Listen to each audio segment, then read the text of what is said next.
Yes, terminally.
Hello, everybody.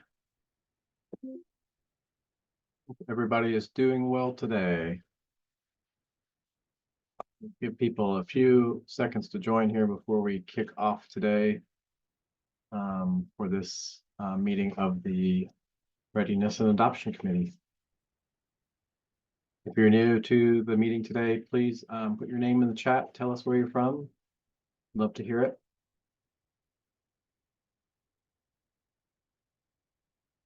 And we'll give a few seconds for people to join before we get into the full meeting today.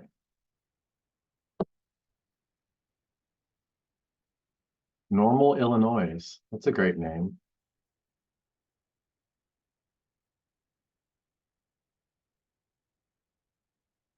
And Jessica coming in from Asheville. My brother lives in Asheville, North Carolina, actually. So I've been there several times. So welcome, Jessica.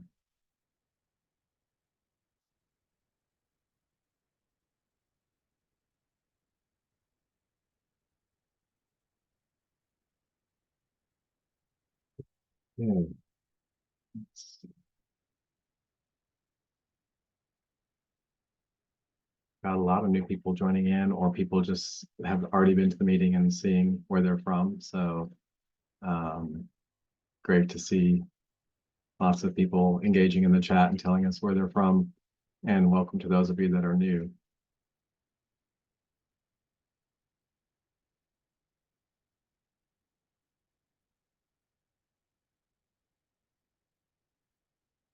I am going to go ahead and get us started. We have a couple of things we're kicking off, and I'm just looking at the attendee list to make sure that we have people represented from the groups that we're supposed to present today.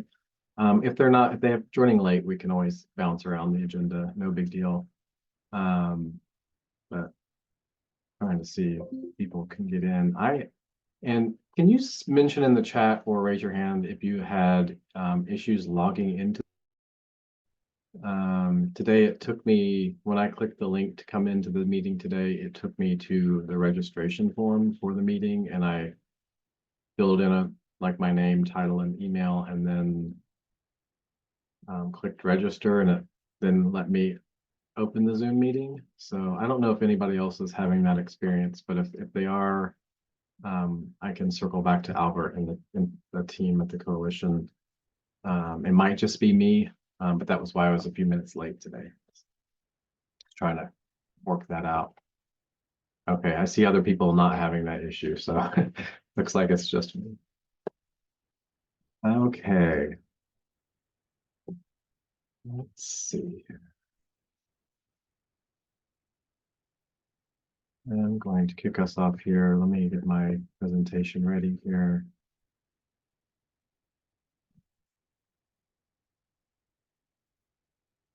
Sorry, I'm working in a new location today, and I only have one monitor, and it's not my normal computer, so I'm struggling a little bit here, but I will get it together and share the presentation. Hi, Albert.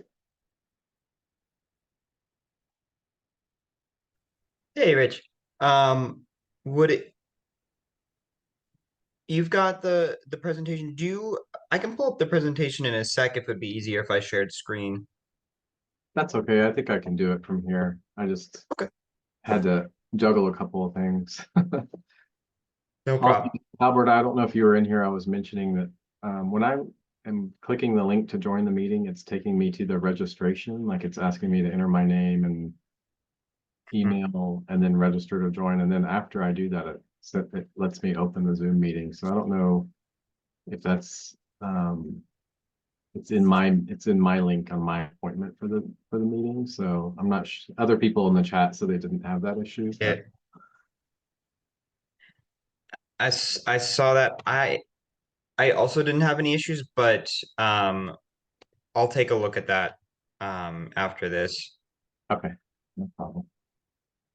Let me get us started here. So welcome everybody. This is the second meeting since we have reconfigured and moved into phase 3 in the Readiness and Adoption Committee. My name is Rich Oppenheim. I work at Regional Government Services. I'm the Administrative Services Lead there and oversee our external training service line where we provide leadership academies for local government agencies. So I'm very excited to have been working with this the AI Education Group and the Adoption Committee for quite some time. My co-lead in this meeting is Sahar Noor from the city of Detroit. And let me see if Sahar is in the meeting today. She may be running late, but if not, we will proceed. So our agenda today, we're moving through our welcome and introductions as always. I'll do a quick update, very quick, on what we talked about last meeting. We have some updates for the policy and adoption area from Sahar. I always struggle with saying the name, and I'm going to have to apologize to Sahar when she gets here. And we're going to be having our upskilling working group coming in today and giving us some feedback on what they've been working on, and then we'll move through our other projects and updates and talk at the very end about some last minute action items. So welcome everybody.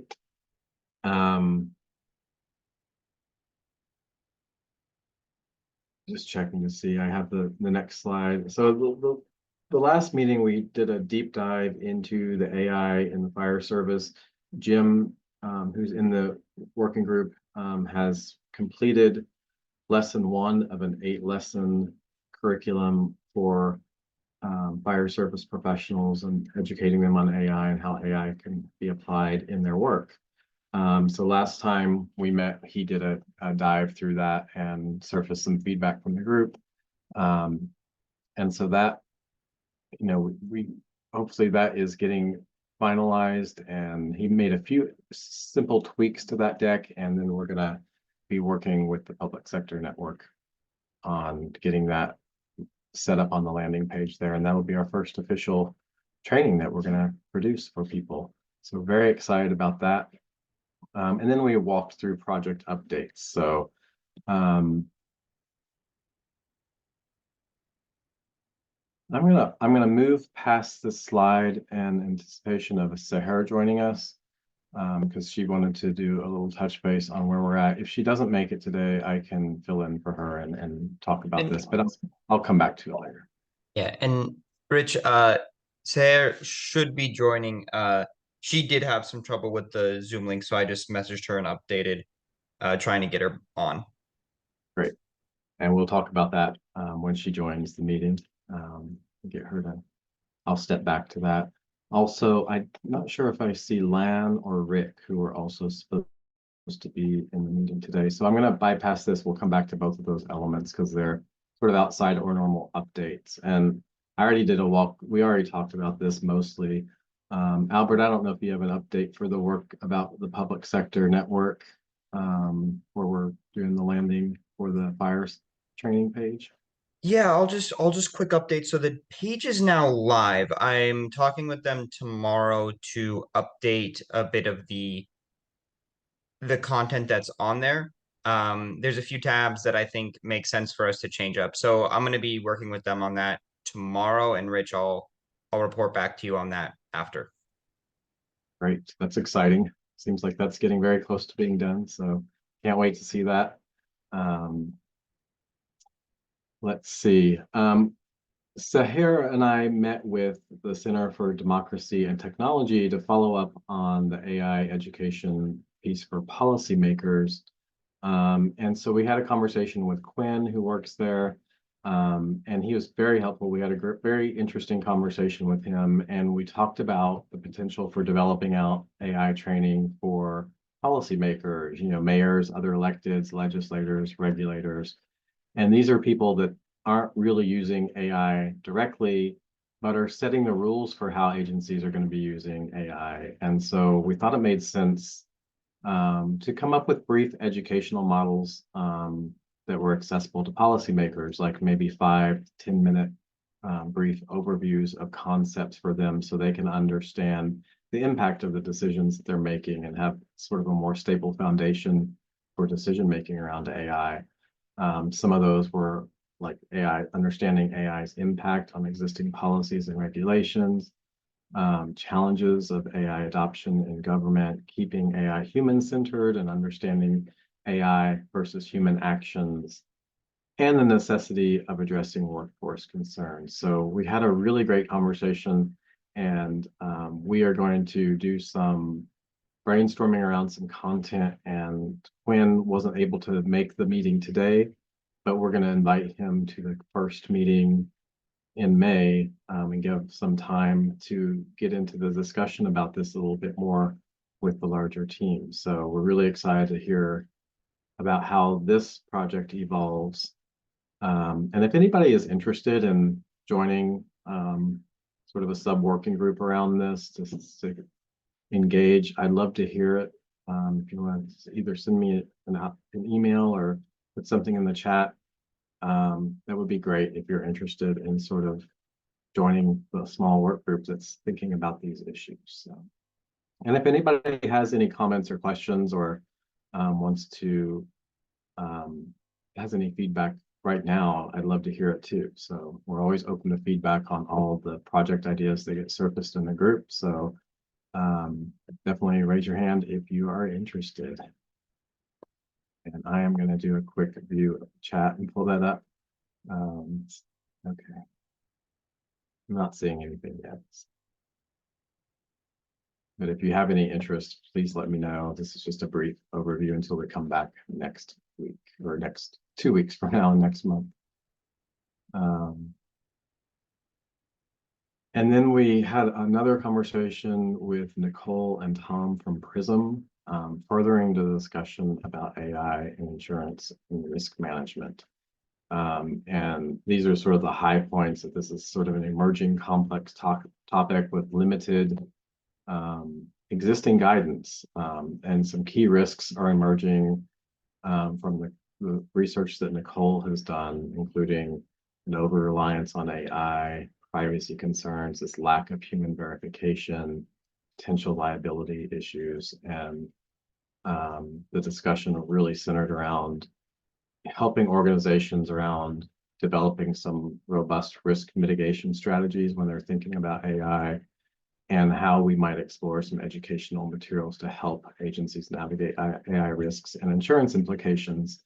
It's off the radar a little bit now, but it, as AI gets used and as, people challenge things that happen. One of the examples Nicole gave was a chatbot that was giving wrong directions to people in the community, and where the liability for that lies. And so as these things start to,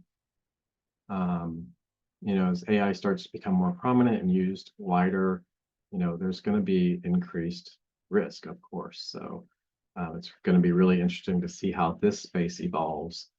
But this group, our group was really interested in also exploring collaboration, possibly with the NESAC organization, which is a information security group that in California, I believe, and some county organizations on potentially collaborating on content with them. And then one of our larger group members, Phoebe Aruni, was really interested in joining this team. So she's been looped in as well.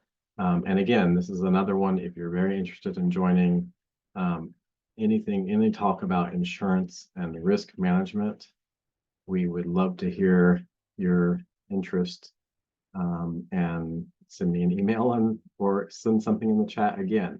And Nicole, I think you're on the call. Do you want to chime in here also with anything I may have left out or anything you wanted to emphasize?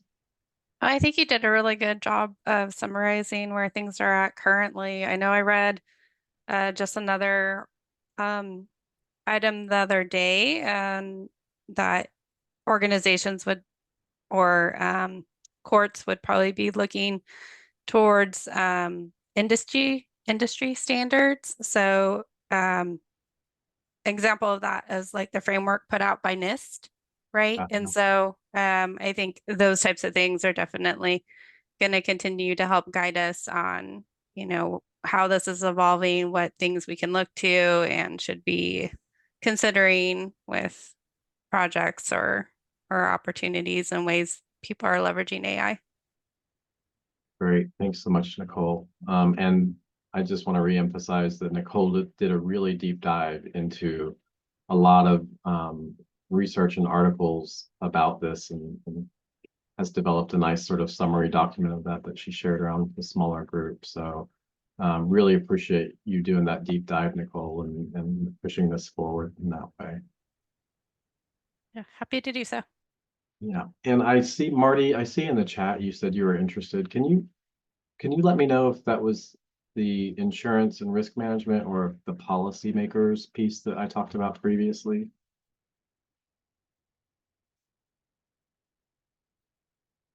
Policy piece. Okay, thank you. I'll make a note of that. And these are two areas that we're really sort of interested in what we might develop in terms of potential for AI education for sure.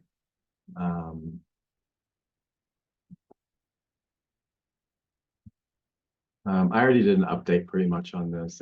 I've had this in a couple of places, it seems, but just sort of we are moving this along and finalizing that, as I said. Another outcome along with public safety is some slight movement around the AI and police side. As you'll remember, we started off with sort of a broad AI and public safety working group or sub-working group working on AI in the fire and EMT side, and then a separate track for AI and police. I've heard from Katie Kinsey from the Policing Project at NYU School of Law, who's really interested in working with our group on the AI and police content. So I've connected her with Jim and sort of looking to form a working group around this content as well. And Albert, I remember at the very beginning of the formation of the working group, we surfaced some people that were interested in working on the police side, and we're going to keep looking for a solid working group to get this content moving forward, because I think Jim's going to put a lot of his time in these other fire courses and get that curriculum built out. But if anybody again is interested in doing AI and police, let us know, and we will have more for this as an update soon.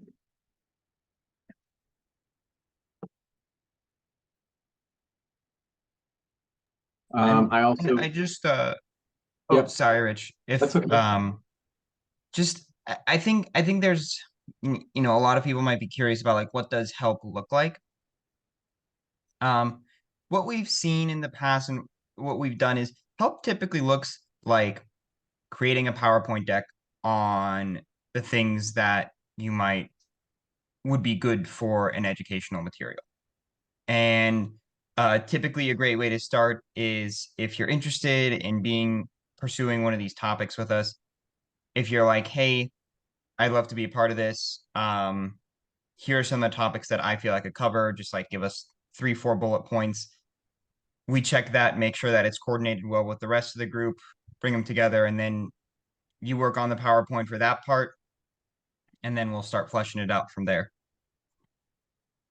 Great. Thank you so much, Albert. That's really helpful. And yeah, really a lot of these small groups, it's just people coming together that are interested in the topic, that feel like they might want to contribute, that, you know, and a lot of it starts with a discussion about, you know, what does this content look like? What do we think it should cover? A lot of brainstorming, and then sort of drafting out a curriculum and thinking about how we can build that out into an actual course. So it just, you know, it takes some motivation, a little bit of coordination, and then, you know, these things start shaping together. And one of the things I really like about a lot of these groups is, you know, they're getting connected with other groups of people that want to help also, like Center for Democracy and Technology, like Policing Project, School of Law. So it's really great to see, you know, lots of different groups coming together to coordinate on this content.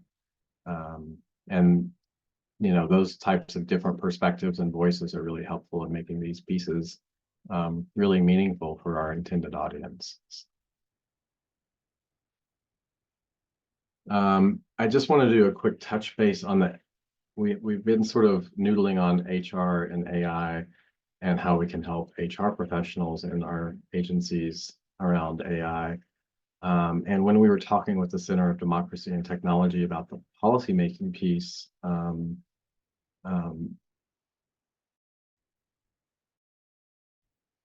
Quinn there was offered to connect us with their internal expert on AI and labor, Matt. So I have a connection with him, and we're going to be talking about this because he has an interest in the impact of AI on several HR related issues with the labor force. So, and then we were also seeing a potential nexus of that with some of the risk management training around the insurance and risk. So, and I see a couple of interests popping into the chat. So thank you.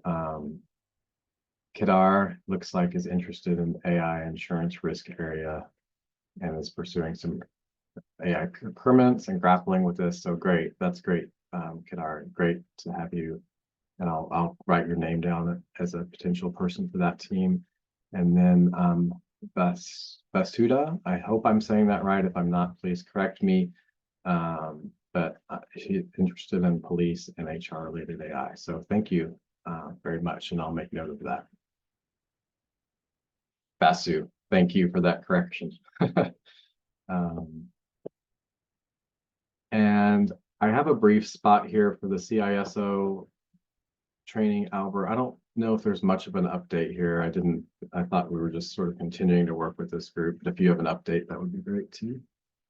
No update just yet. I bumped Bloomberg to see if they'd be willing to drive, and by drive, as I mentioned before, actually create the first draft of the PowerPoint so then we can all look at it.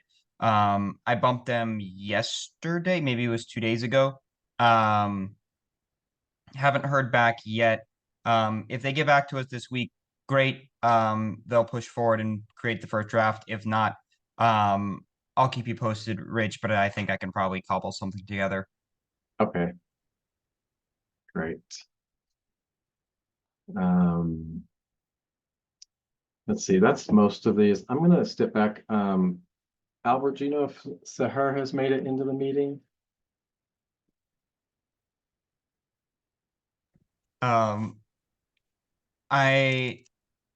Sahar seems to still be having issues joining. So, and I don't see her on the call yet. So we might just need to deliver on her behalf. Yeah, I'm happy to do that. I'll jump back to that spot. Sahar has been working on the AI policy piece, as you may recall, in phase 2, AI policy and adoption was sort of a separate working group within the larger adoption committee, and it still remains that, but now it's sort of focused on this AI policy piece as well as the AI education piece. And Sahar has been setting up individualized support for agencies needing help adopting policy. She's offering one-on-one support sessions, sort of office hours, where an agency can engage with her individually to support any help they need with getting a policy in place, adopting policy. So, and I'll share all this information around in the post-meeting follow-up, but if you want to schedule an appointment with her, you can reach out to this email, her Detroit email address. And I think this will be really helpful, and you can refer this to other people in your agencies. If you know HR is struggling with an AI policy, or whoever's handling that within your agency, you can connect them with Sahar to get that moving forward. So we want to thank her for that, and I'm going to do another check. I see, Orlando, you have your hand raised. Thank you. Checking my audio. So I think this is related in terms of policy. And when you mention HR, so I'm sorry, Orlando Leon, I am Chief Information Officer at East Bay Mud. We're a water wastewater agency, but work closely with several of you here. I wanted to ask, when we talk about policy, at least for our side, HR doesn't drive the policy. It's really a combination of several people, including risk and OGC. Yeah. But maybe you're going toward this as well, which is I'd love to see some, I guess, analysis and maybe a survey to understand how are people doing with AI readiness, adoption, and labor unions and negotiations. That's really where I'm hoping to learn more. And I'm not sure if I see that on the slides just yet. And I might have missed a meeting about that. So just wanted to throw that out there before I forget. No, that seems to me like, and Albert, you can chime in too, but that seems to me like that could be an outcome of the HR and AI, project that we're hoping to build out at some point. We are just in the very early formation stages of that as a concept. But right now we have the AI risk and insurance, and it may sort of overlap with that and what we're anticipating with sort of AI and HR. That seems to be sort of in between those two projects, maybe the survey that you're talking about, like both of those projects could potentially benefit from that information. I'll put out there that my organization's going through negotiations right now. We've got 4 unions.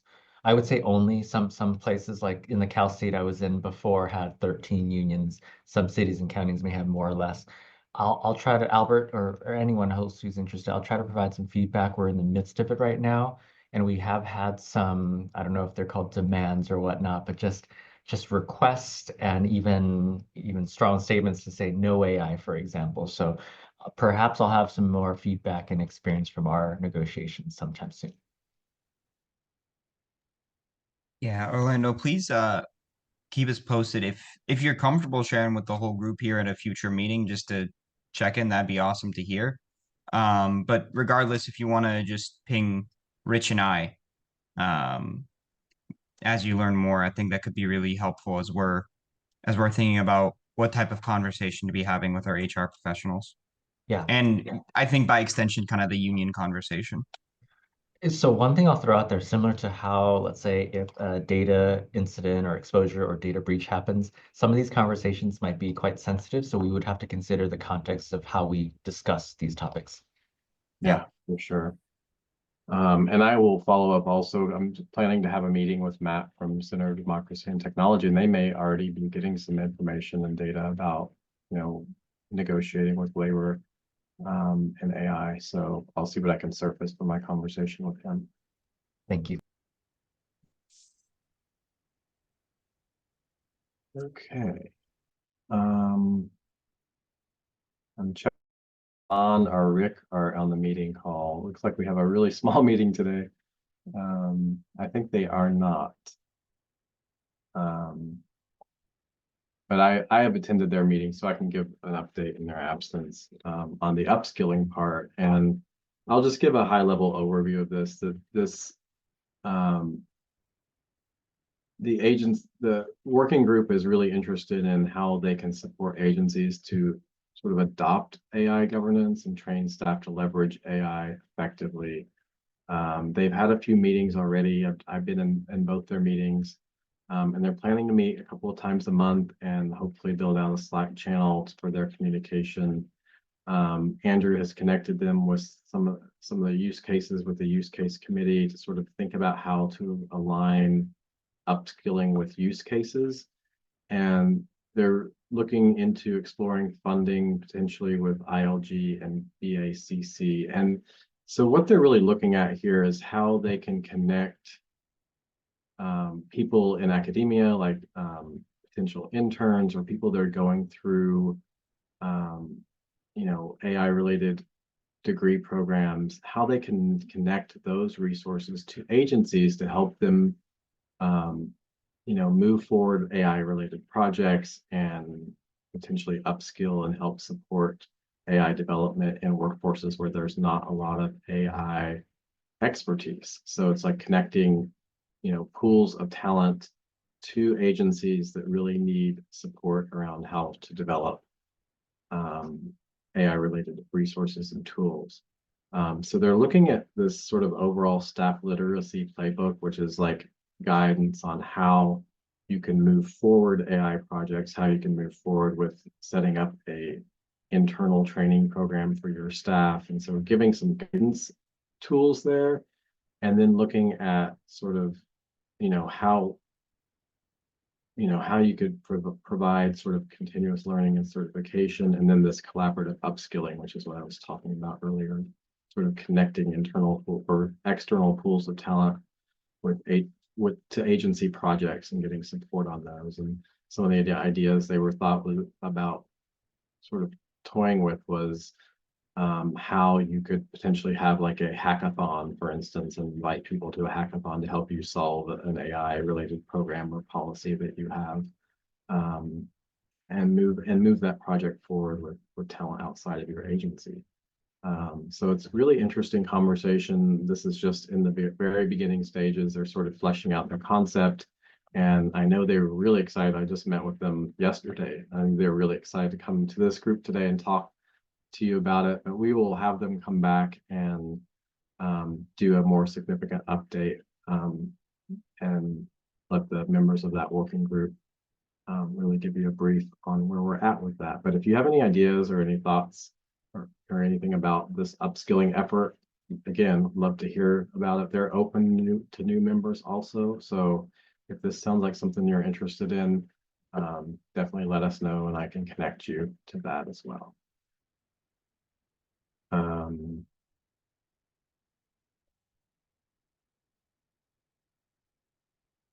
Sorry, I was just reading Patrick's note. I think that's talking about the earlier concept and topic. Sorry, Patrick, if I missed that from you.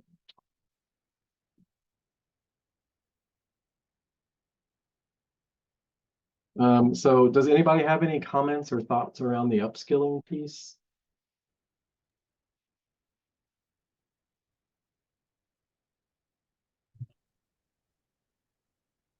Vasu's asking, could we maybe just put the information in the chat, or maybe just Lan's email in the chat?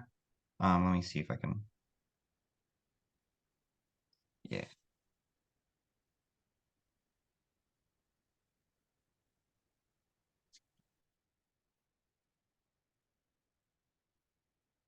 Shared Lon's email. If you have any questions or want to join, that's in the chat now. And this information, I'll also, when I send the post-meeting update, I'll put some information in there about the upskilling also, just the broad strokes of what they're working on.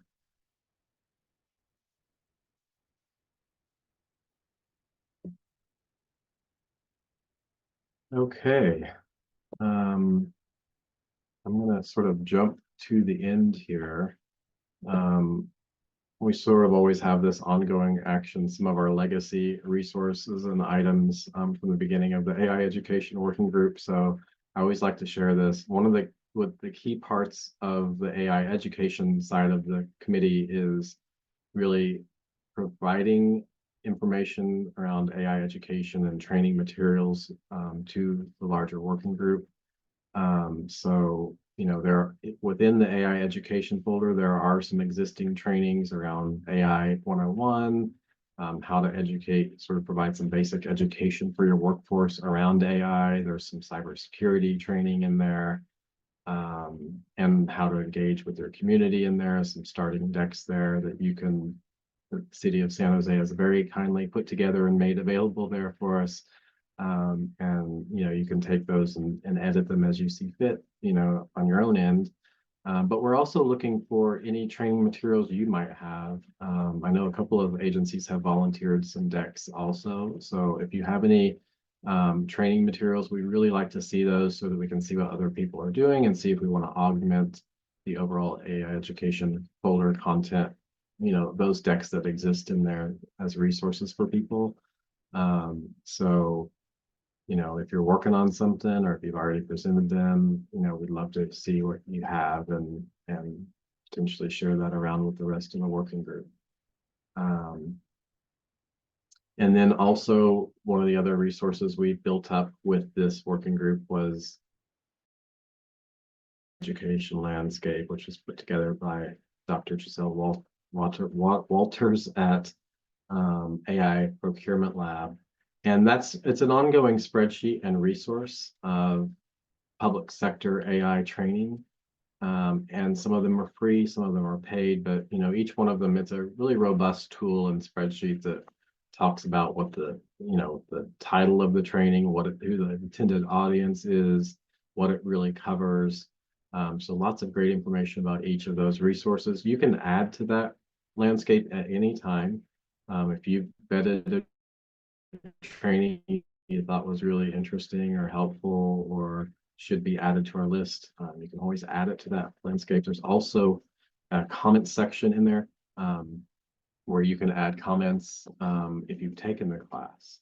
So, and for some reason, let me see if I can get this to open. For some reason, it doesn't want to let me open that link. Here we go. I'll just pop in here so you can see it. If it will open. It's going slow. Here we go. So this is the landscape. So you can see, let me get us all the way over to the side. Wait a minute. Can't get. Somehow we were away on the other side of this. So you can see, you know, here's the title. It talks about what format it is. Is it online or in person? What the format and duration is. The entity class, I believe this is who created the content,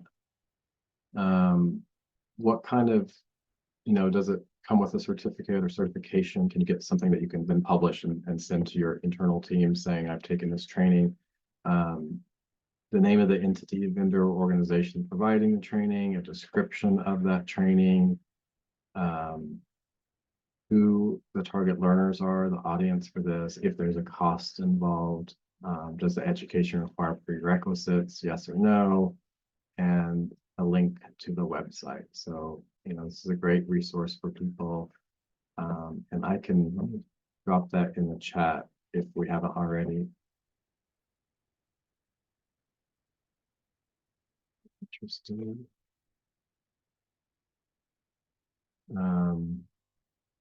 And then what I was saying before is there's a comment section here for people who may have taken it and just, a yes or no, sort of like this one exceeded expectations, this one was useful, didn't, this one says that it didn't go into specific topics. So this is helpful to sort of reference if you're considering taking the course, if there are comments on the course. But this exists in the AI education folder. If you don't have access, let us know. We can get you connected to the AI education folder as part of the working group, and you'll have access to this really helpful resource in there as well. So it's nice to have a little bit of time today to do a walk through that, because we usually just talk about it verbally, and it's nice to sort of go back and visit some of the things that the working group has accomplished in the past. So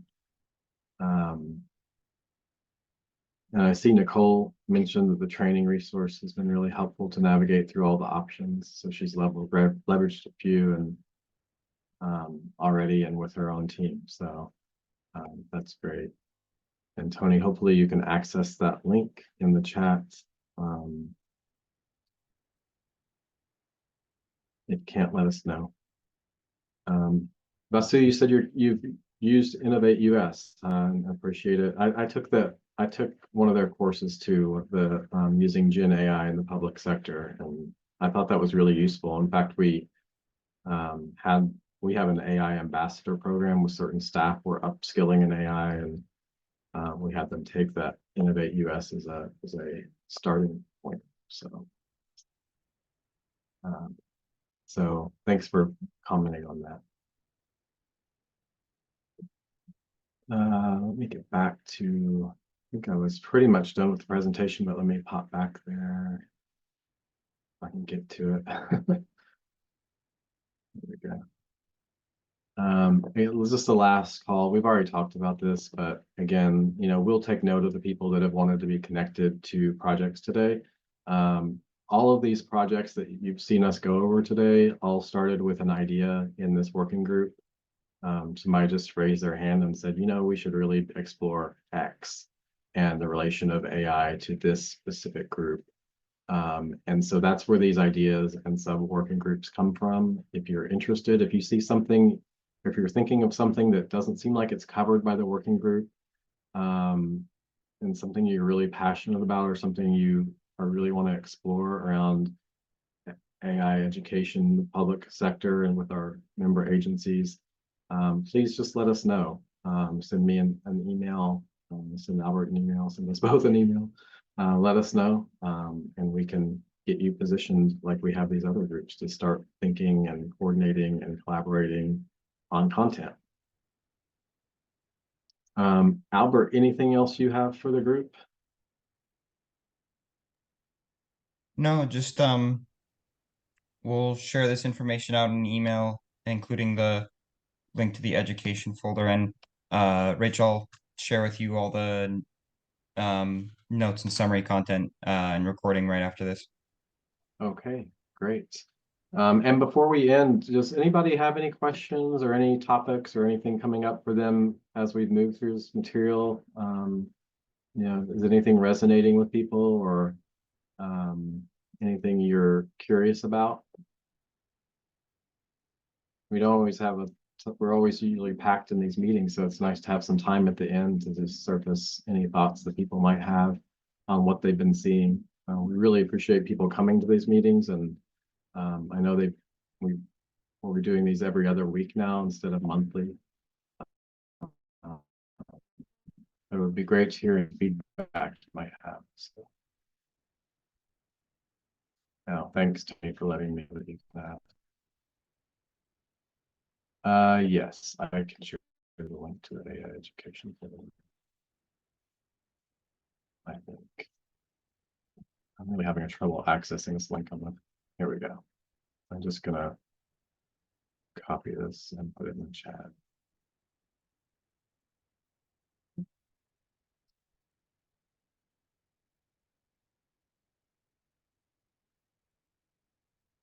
Okay. Kedar, you're not able to access the landscape, it looks like. He may not have been added yet, right, Albert? Yeah, let me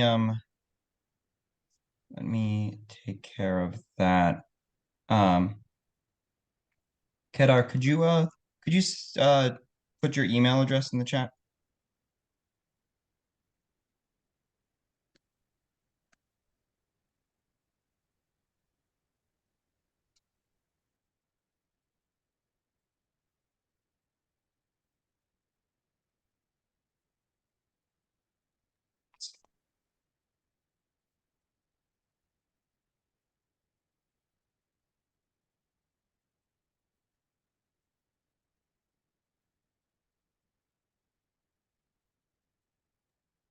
Yeah, it might take an hour for it to update, but you should have access. Okay, and just so you know, also in the post-meeting notes, we will put access, or we'll have links to the AI education folder and the landscape as well. So those are usually custom, we use those regularly as links for the post-meeting follow-ups. So you'll have access if, if Albert's saying it'll take some time, you'll get that link again in that post-meeting summary. That will be coming out soon. Okay, well, I appreciate everybody's time today. I know we had some people on tap that were not able to make it today, but we will circle around to some of these contents soon. And I know we have a couple of topics that are going to be kicking off in the next meeting at the beginning of May. So looking forward to hearing more on some of those topics. And our next meeting is, my calendar here is May 7th. At 12 o'clock. So looking forward to seeing you there. You can make it. And thanks for joining today. Thanks, Rich. Okay. Bye, everybody.